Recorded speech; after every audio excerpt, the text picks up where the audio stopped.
Because like they're I've met with like 7 people so far, and I still know where people are. their methodology is both about introspection, but but Wundt has mediate and immediate. So you want to know the difference between their ideas of introspection? Yeah. Okay, that's easy. I've been going over that all week. Okay. So basically, Wundt, he wanted to explain consciousness, but Titchener just wanted to describe it because he felt like we couldn't really understand it in the first place by using scientific means. So Titchener is more like B.F. Skinner. He's not a behaviorist at all. Well, not as far as that, but like because B.F. Skinner didn't believe in like the why. Mhm. He just wanted to like say See this what is what happens. happens. Yeah. Okay. So like with introspection, Wundt wanted people to like identify objects as the object. Like the example the book gives talks about that. But Titchener, he wanted people to like define attributes of the object, and like the worst thing they could do is define the actual object because it changes their perception of what they're like seeing. Okay. When you group all those attributes together into an idea. Okay. It's a little bit abstract. A little bit, but that's, I mean. Where is it? Yeah, that's like a given with this stuff, honestly. No kidding. Where is it? I know it's here. Maybe I have to go to Titchener. Where is he? Someplace. Gosh. He came right after Wundt. And Wundt has the elements of consciousness, Uh-huh. emotion, sensations, qualities. Yeah. Apperception. And he believed that you couldn't study the higher processes of the mind because you can't see it.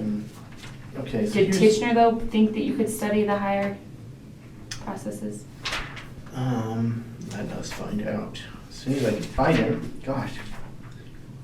He's Okay. kind of like hidden, it feels like. Titchener's use of introspection was more complicated than Wundt's. Typically, Wundt's subjects would simply report whether an experience was triggered by an external object or event. Titchener's subjects, however, had to search for the elemental ingredients of their experiences. Their job was to describe the basic, raw, elemental experiences from which complex cognitive experience was built. Titchener's subjects therefore had to be carefully trained to avoid reporting the meaning of a stimulus. The worst thing introspectionists could do would be to name the object of their introspective analysis. If the subjects were shown an apple, for example, the task would be to describe hues and spatial characteristics. Calling the object an apple would be committing what Titchener called the stimulus error. In this case, Titchener wanted his subjects to report sensations, not perceptions. Does that help? Yeah, he thought that the stimulus error was objective. Mm-hmm. Okay, so can you help me with the mediate and immediate introspection? Because in my notes it just says mediate is instruments. I believe that was under Wundt. And yeah, it is. And immediate is naturalistic observation. So introspection is things that you can like observe. Mm-hmm. Whereas mediate would be like your internal, or no, that doesn't make that's sense. That's backward, I think. That doesn't Mediate make sense. is like things strictly that are observable. Immediate is things you can't observe. Let's see. If we, like, this author does a really bad job of giving the actual definition. What chapter is it? 9. This author does a really bad job of actually defining the word in context with the text. I agree with you.